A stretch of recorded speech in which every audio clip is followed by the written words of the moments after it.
What's up? Hi. How are you guys? We switched sides because Taylor wanted to show off her good side. This is my good side. All my sides are good, so. I'm just kidding. Are you? I mean, not really.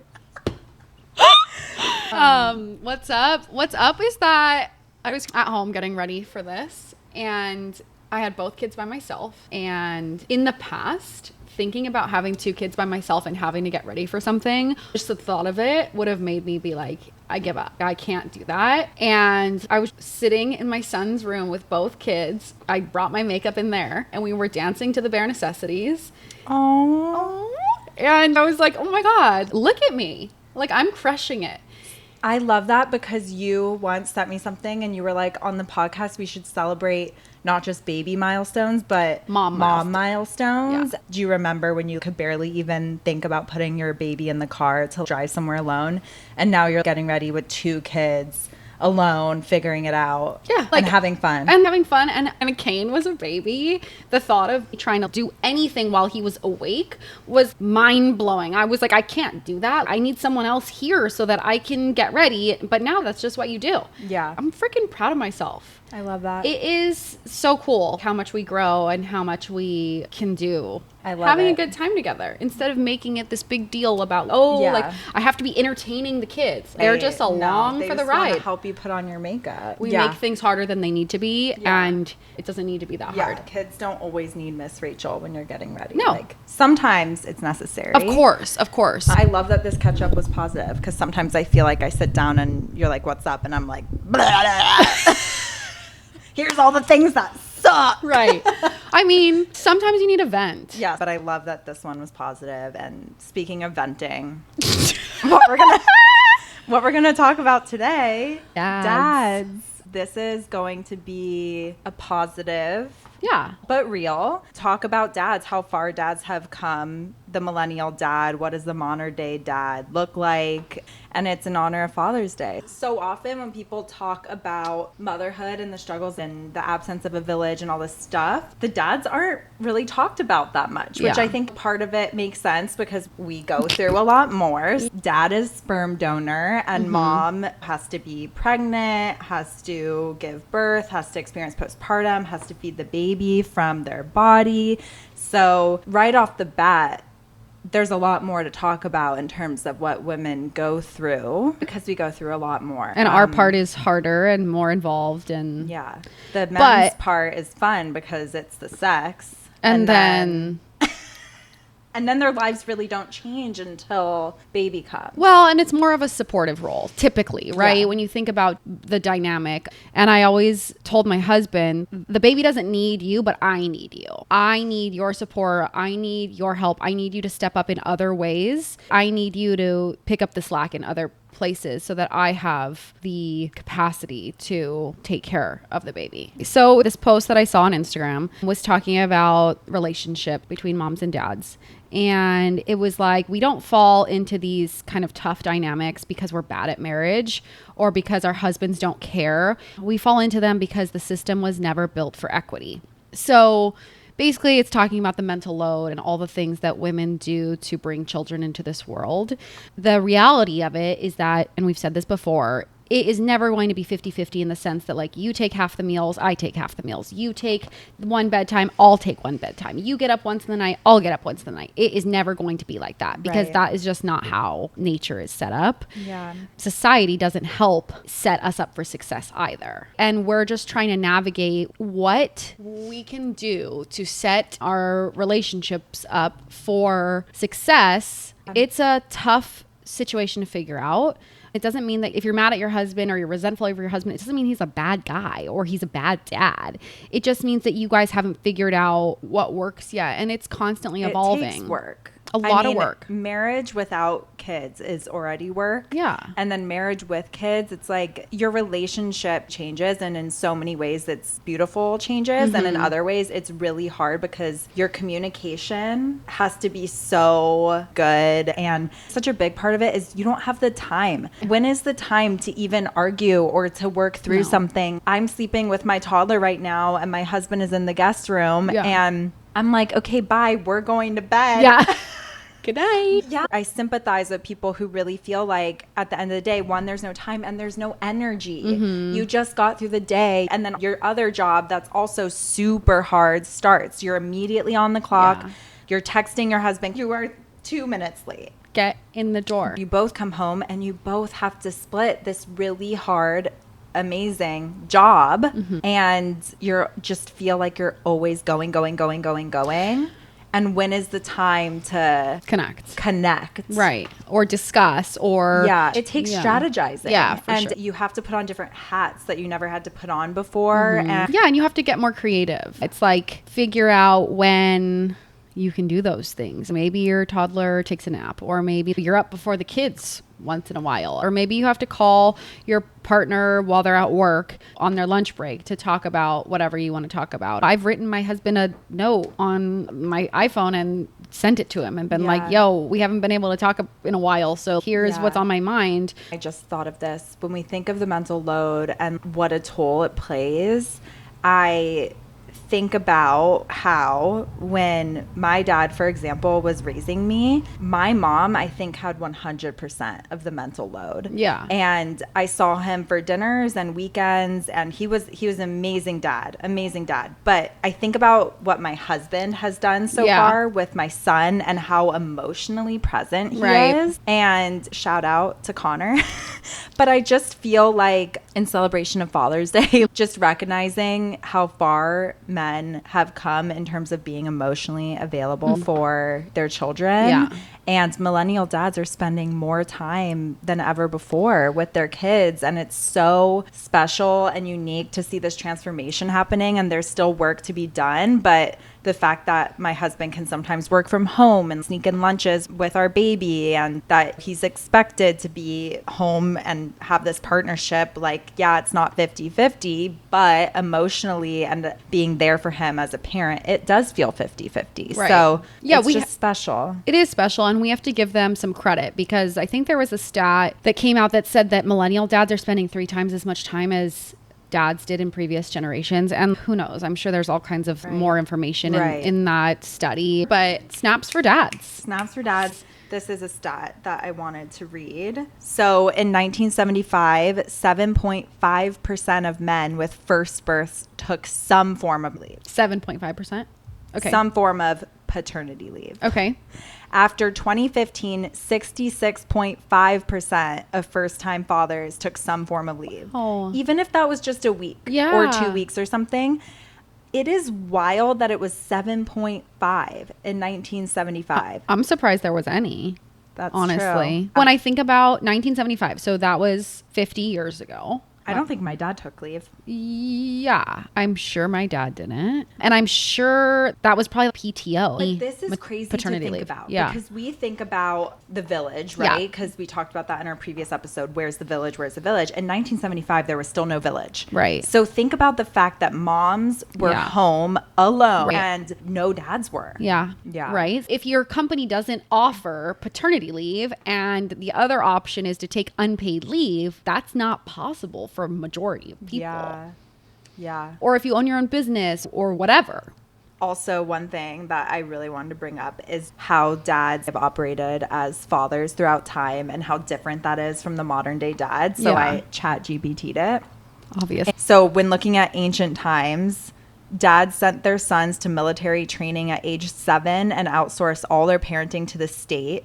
In ancient Rome, the dad had legal control over the family and could disown or sell his kids. They were responsible for teaching boys how to be soldiers and for finding husbands for their daughters. Yeah. Those were their only responsibilities. Makes sense. Middle Ages, they were still just providers, not big on hugs, big on discipline and God. Yeah. Victorian era, upper class dads might see their children once a day for 15 minutes. It's giving Bobo the sperm donor. 1950s, emotionally distant, but might say I love you on graduation day. Okay. We're getting there. Dads went to work, mom stayed home. That was ideal. 1990s, so we're born. Okay. Divorce became more common. Co-parenting stepdads became part of the conversation. Dads began helping more with parenting. TV dads became funnier, goofier, and more emotionally open, which makes sense. Yeah. And then today the emotional bar has been raised so much. Dads are really present and they're expected to be good at parenting. They're expected to be around. Yeah. Which is the big difference. Is like back then it wasn't even an expectation, which is so crazy. It is crazy, especially because there's such a huge gap in when there was the village to this nuclear family, and still the dad is off providing and doing whatever he wants, and there's no village for the rest of the family. So it's just on the mom. Yeah. So yeah, it's just interesting perspective. The really earlier times, you know, Rome and talking about all those times, I feel like it's kind of what you were describing with Yellowstone episode, how the mom just kind of brought baby everywhere in the village with all the other women. And it was much more community based, multiple people cooking dinners, multiple people.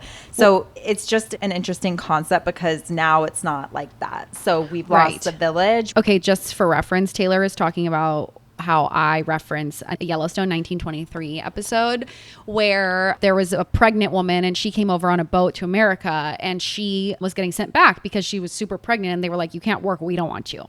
So she was talking to another woman and she was like, why? Women have been working with the baby at the breast in a wrap for centuries, right? And so we lost that because that's no longer accepted as normal.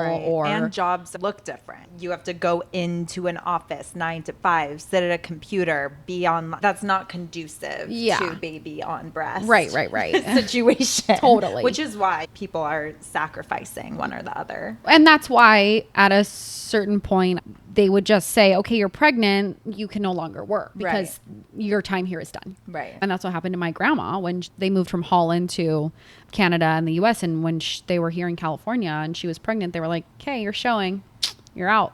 Yeah. And now you file for disability to get off work. I'm dead. Because we have no paid leave, so that's what you have to do. Disability is crazy. It's crazy. 60% of your pay. Woo, that I paid into. I just don't even get me started on that. Anyways, back to dads. So, although we're not always happy with our husbands, we have to give them credit and we have to have perspective because they are doing a lot more than they used to do and they're much more involved. And we want to give them some snaps for their efforts and their evolution as fathers. The other thing that I thought was interesting that we wrote down was that dads suffer from postpartum depression. And I know that sounds silly because when I heard it, I was like, okay. No. I was like, no. This is how that went. I was like, Natasha, I think we should bring up that 1 in 10 men suffer from postpartum depression. And she wrote, LOL. And then she said, no, I mean, okay, fine. Yeah. LOL. So it sounds funny, right? You're like, oh, do you have postpartum depression? But if you think about it, and I've actually spoken to my therapist about this before, because if you think about it, a woman's life changes the day she gets pregnant. And then she has 9-ish, 10-ish months to adjust her life to the fact that she's going to be a mother. Dads, for the most part, they find out they're going to be a dad. They're like, woo, and then their life continues on basically status quo until the baby comes out.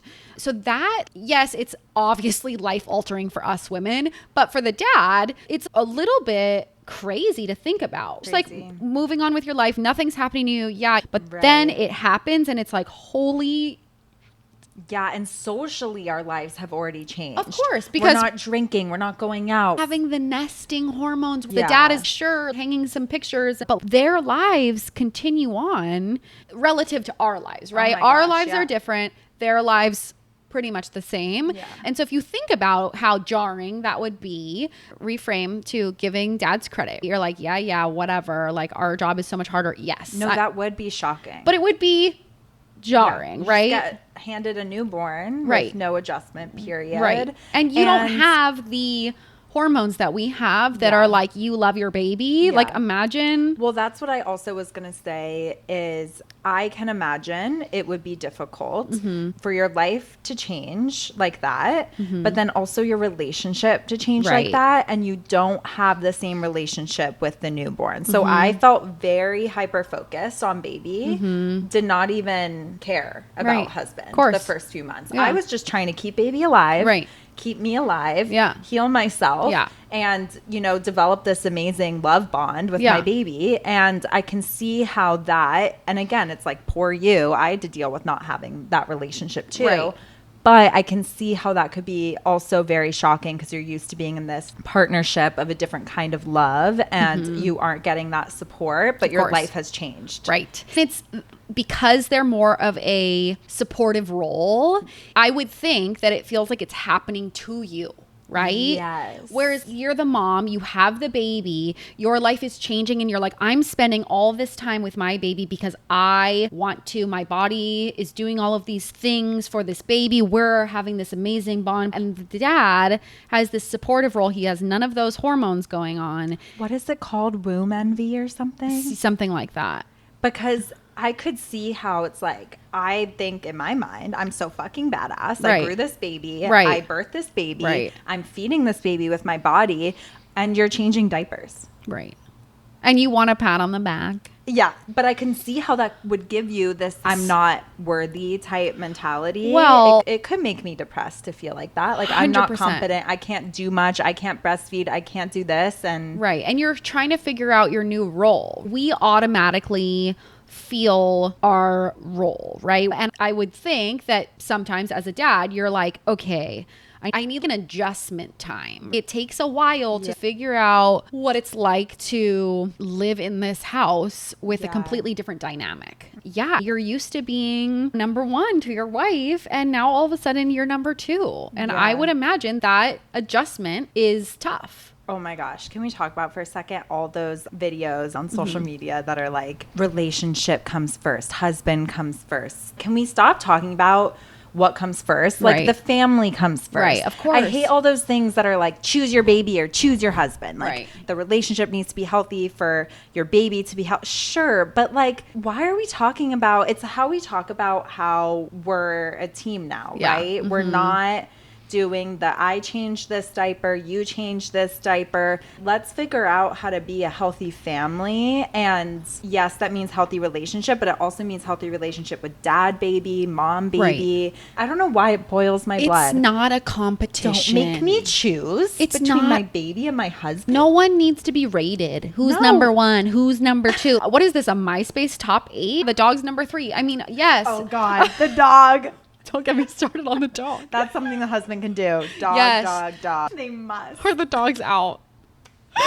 Yeah, everybody loves each other. Can we all just chill? Oh my God, it's not that complicated. You don't have to think about it. You just have to be like, I'm going to spend time on my relationship. I'm going to spend time with my baby. We're all a family together. It's not tit for tat. It's not one. It's not him versus the baby. Yeah, and it's also about just figuring out what you yourself want. Yeah, as a family, because I've been told by someone that I didn't even know that well that I need to be going on at least 2 date nights a month or my marriage would fall apart. Oh, yeah. And I was like... Says who? What? I just like as if that's a rule. What is a date night, right? It could mean watching a movie together once baby's gone to bed, like cooking a special meal. Our life has changed and that's okay. And I think there's beauty in that. And I'm just so sick of society being like, it has to be like this and you have to do this. It's like, F everyone's. Calm the fuck down. F everyone's opinions.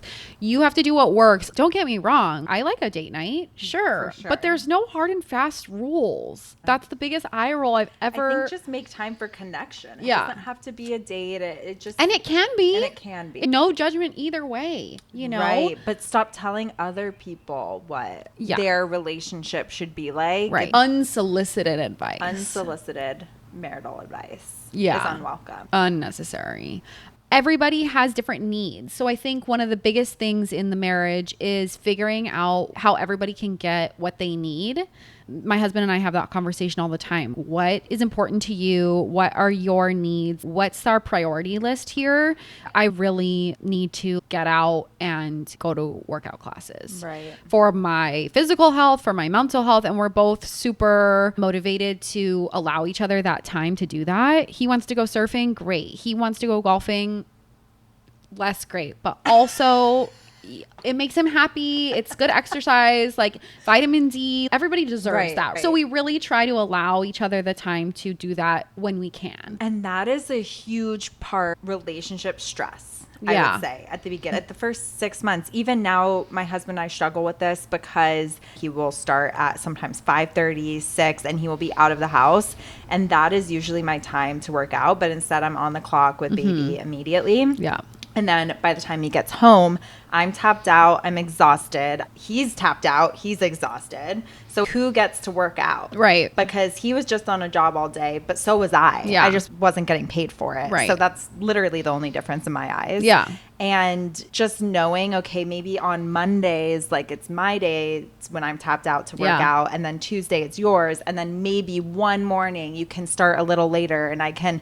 It's just finding the time to talk about it, because I agree, everyone has these needs, and a lot of the times it is just working out, setting a dentist appointment. I try to remind him, people in corporate jobs can be like, I have to step out for a dentist appointment. You can't do that as a mom at home. I tried to take my kid to the dentist, and I've been like mid clean. I gotta go. I gotta get out of here. Sorry. Like one quadrant is clean, and I'm like, this is too stressful. I'm gonna have to come back another time. It doesn't work. It's so hard. There's just less flexibility. So I'm like, can I please go to this PT appointment in the morning? Right. And I can't. Yeah. And it's just, it gets very, very frustrating. So it's very easy to get resentful in those situations. But I think a really big call out on that topic is everything is temporary, and you have to be flexible, and you have to take a step back, because the stakes can feel super high. But if you just like reframe and laugh at it a little bit, like I have to tell myself, chill out, you know, because I want to go work out. And we're fighting about 1 hour here and 1 hour there. And it's like, all right, we're on the same team. We're married. Nobody's going anywhere. This isn't going to end our marriage, right? So like, let's just figure out how everybody's needs can get met and move on. It's all about expectations and setting each other up for success. Yeah, and I actually have to give kudos to my husband, because he's the one who came up with a really good solution to a lot of this. He built a home gym. It's very, very scrappy. It's just like by our washer and dryer in the garage, but he'll do it with our son. Cute. And our son he'll play around with things in the garage with books and toys. Yeah. He was just doing that before I left to this, actually. And I was like, honestly, this is such a good hack, and he's good at that, and Kelly loves it. He thinks it's funny. They dance to music. Cute. Such a good call out. Like my husband will be like, I really want to go to the driving range. I'm going to take Kane. So because when you have two kids, nobody gets a break. So when you just have one, you're like, oh my God, this is so easy. So he'll take Kane, and I'm with the baby, and you've do found a workout, because you've done beach workouts, and you'll bring your baby and she'll play in the sand or whatever, and life doesn't look the way it used to be, but I do think that is such a marriage saver, is to figure out those hacks and to communicate and figure out a way to make it look different but still good. Where you're meeting your needs. I think that what a lot of what we've talked about in other episodes too is just flipping your perspective and being more flexible and being like, okay, life has changed. My expectations are not the same. I'm not going to have all this time to myself again. I remember when Kane was little and he was taking like 2-hour naps a day, or 2 hour and a half naps a day. And I was telling my cousin how tired I was. And I was like, oh my God, this is so hard. I'm so tired. And I don't get any time to myself. And she was like, this is the most time you're going to have. I just got the chills. This is the most time you're going to have to yourself for a very long time. And I started crying.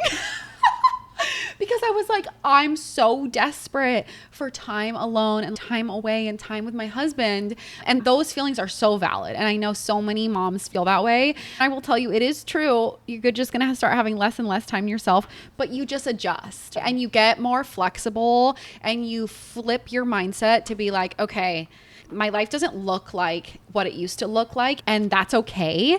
You can't go into motherhood thinking that your life is going to look the same, or fatherhood. Like my husband takes Kane to the golf course now and they hit balls together. He's 3 years old. They have fun together, but my husband isn't like getting in all this practice, you know, like he's running after him. Kane is picking grass, doing cartwheels, whatever. It's not the same, but it's fulfilling in other ways. You're seeing the world through their eyes. So he really enjoys it. They have a lot of fun together. Yeah. So although it's different, it's not bad. It's not like, oh, all these things have been taken from me and I don't have anything positive anymore in my life. It's just adjusting to the new normal and figuring out how you can prioritize the things that are important to you and fit them into the schedule that is your life now. Yeah. And just stressing that both people need to be getting what they want. Yes. And need. Their needs met. Because like we said, it's not tit for tat. It's not about equality. Right. It's about figuring out what works. Mm-hmm. So there's relationships I see where, yeah, maybe it doesn't look equal, but everyone's getting what they want. Everyone is having their needs met in the way they want. I've been there where I'm like, I don't actually want you to take the baby. I want you to do something else. I don't need a break from the kids. Right. I need a break from the dishes, from the mental load, cooking everyone 100 meals. Yes. Tell them about the ancient practice that's done in Mexico. Yeah. I can't say the name, but I'll write it on the screen. I follow this account on Instagram called The History Cool Kids because I'm a history nerd. So basically, they decided in their culture that the parents were going to share in the pain of labor and delivery. They would have the wife squatting in their cave, and they would build a platform for the dad to sit on above the wife who was laboring, and she would have a rope, and it would be tied to his manhood. Testicles. Mm-hmm. And every time she would have a contraction, she would pull. Can I just say manhood? We read too much romance fantasy novels. Like, that's not a normal word unless you're reading about the Fae. Stop, is it not? I'm dead. Oh my god. Shout out Akatar. So when the Fae blends into your normal life. Okay, proceed with the story. So anyways, it's attached to his manhood. And every contraction she pulls on the rope so that he can experience the pain of labor. And that is them bonding. I think we should bring this back. And the first step in them being partners in parenting. I agree. Happy Father's Day. We're bringing it back. Oh my god, our husband's going to be so pissed. I'm going to put the picture in this so you guys can see what it looks like. I was shocked when Natasha texted me this. I was like, this isn't real. And she was like, I'm chat GPTing it right now. I also researched it and it is real. Yeah, I've seen it multiple times. Crazy. The algorithm keeps bringing it back to me. It's like, you like that.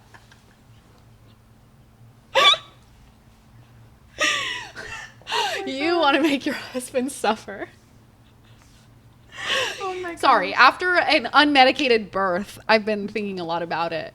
So funny. So funny. Moving on. In a 2016 study, research found that 57% of millennial dads consider being a parent as part of their identity, which is only 1% less than mothers at 58%. When fathers inherently believe that parenthood is a part of who they are, they will dedicate more time and effort to raising their children. And I just thought that was really interesting. Okay. Multiple things. One, only 57 or 58% of parents feel that being a parent is part of their identity. That's what's so shocking here to me. Yeah. I almost feel like that's the first thing I would say about myself. But I'm not trying to bash moms who don't feel like that. But that it's not a part of their identity. I'm just surprised. Yeah, I'm just surprised. We're not talking about the whole thing. Like, a part? That's crazy. Yeah. Being a mother is so all-encompassing.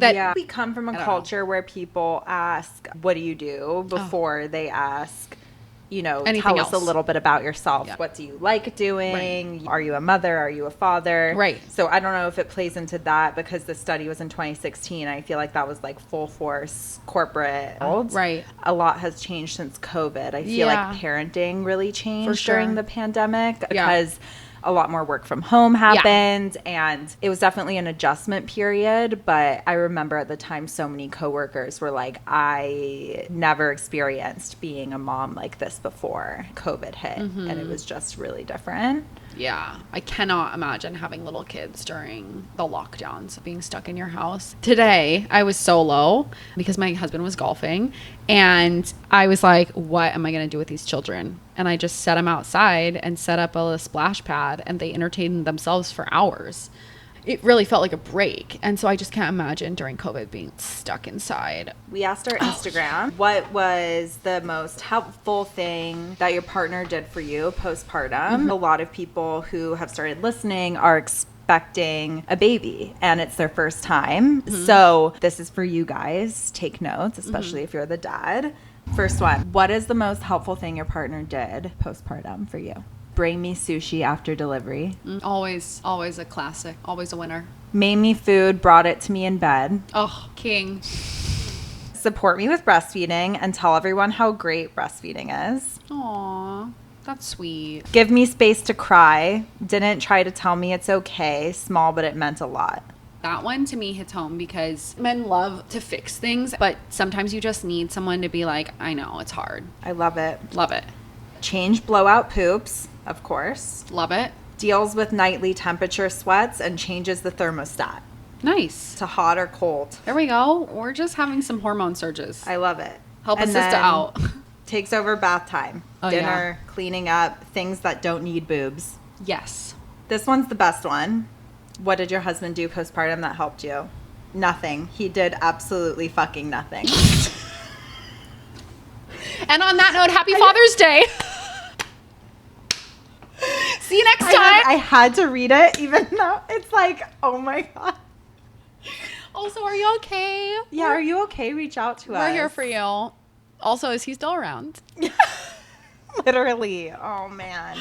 It can feel like that. It can feel like you're just like, do you even do anything? Some of those, though, like the smallest things Yeah. can be so helpful when you're in the trenches. And we really did want to stress today that fathers really are around and showing up emotionally and physically a lot more than they used to. We always will have a long way to go with everything in life, but we're progressing. And I just don't know what I would do without him. And I want to give a shout out to single moms because I just think they are rock stars. Single parents, just total badasses, whether you're a single dad or a single mom. And I want to shout out stepdads and all the different types of dads because there's so many different father figures out there. And Crushing it. There's always room for improvement. And I think that just being willing to listen to your partner and take feedback, and I will shout out to my husband, but like he is so good at taking feedback, and I know it's not always fun to hear because he gives me feedback. I'm horrible, and I'm like, shut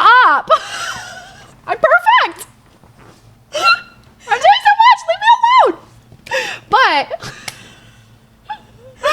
But he's so good at taking feedback, and that's a really good trait. it's the best trait. So if you are a dad and your wife is in it and you're in it together, if you can just take feedback and be like, I'm here to be a supportive role. If I could give advice to a dad too, postpartum, try not to ask what the mom needs. Just do it. Do the things we just said. We get food, change diapers, get off your butt, and just do it. Get off. Just get off your butt. Yeah. I just didn't want another thing to have to think about. What 100%. Oh, wait, what should he do? 100%. That's another part of the mental load. Yeah, like why am I making you a list right now? yeah, just figure it out. Look it around the house. What needs to get done? We need groceries. We need meals. We need the laundry done. Any of those things, I guarantee you, any of those things, you're going to get a lot of kudos. A lot more laid. Yeah.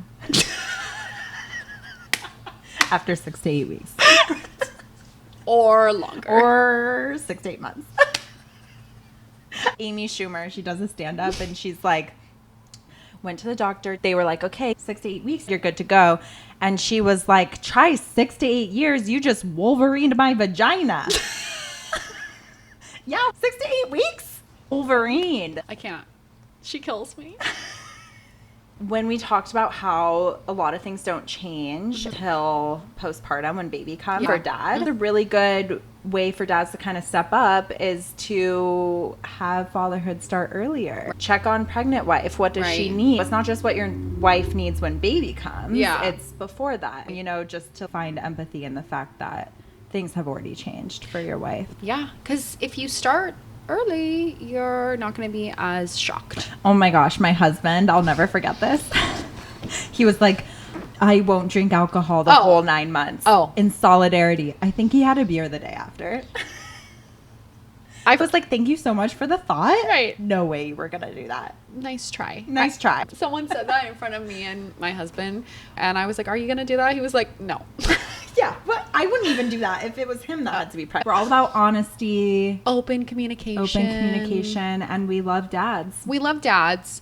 You guys are doing a good job. Yeah, you guys really are doing a good job. But keep trying. I feel like the internet shits on everyone. Any way that someone can be shat on, they're getting shat on the internet. But so like spoken about parenting in particular, I feel like dads just are never a part of the conversation. Yeah. And I feel like that's part of the issue is like, let's bring them into the conversation. Let's figure out how we can do this together. It's not just the mom who has to carry all this. We are on the same team. We're on the same team. Happy Father's Day. Yeah, happy Father's Day, and tune back in next time. See you next time. Bye, guys. Bye.